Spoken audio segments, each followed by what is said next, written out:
many people who didn't believe in God before Nietzsche, but he wasn't saying that he didn't believe in God, rather that the concept of God was no longer needed. We have killed God, along with all ideas of him. No more sin or religion. We could do no wrong or right. The bounds of Christianity have released us and we are free.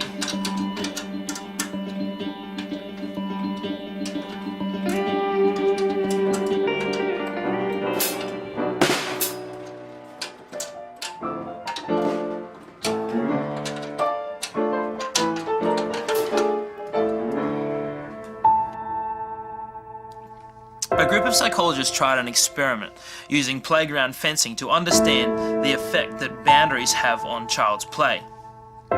This is what they found, that when the fencing around the playground was removed, essentially allowing the children freedom to go wherever they like, the children no longer played on the equipment and enjoyed their recess, but timidly huddled beside the school building. However, once the barrier was rebuilt, the children eagerly ventured out onto the playground, now feeling confident to enjoy their playtime.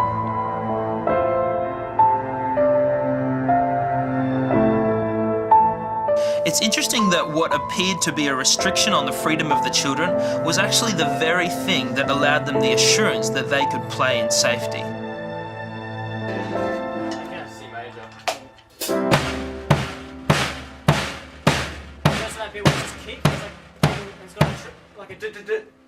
Yeah, and it's got like a dotted A from the piano.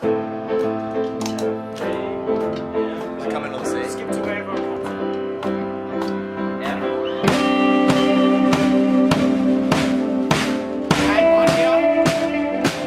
Historically, we have tried so hard to pull down the fence, to do away with God and find our freedom from him. But it's interesting that these liberating ideas actually didn't do what we expected them to do. It's like we pulled the rug out from underneath our own feet. We wielded a sword that we couldn't bear and cut ourselves at the ankles, cut ourselves from the core of our being. Instead of liberating ourselves, we became lost. We were cast about, adrift. To have a framework in which to find ourselves does not rob us of our creativity or individuality, but it frees us to be ourselves, to be creative.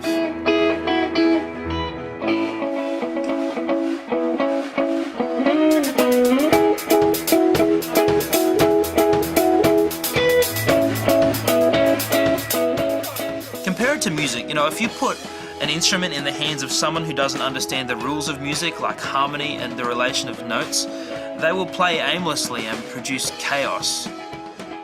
But if you understand the foundations of music, you are free to improvise and create something beautiful. Knowing who we are before God does not trap us, but it tells us who we are. It frees us to improvise and to create the sound that we are looking for.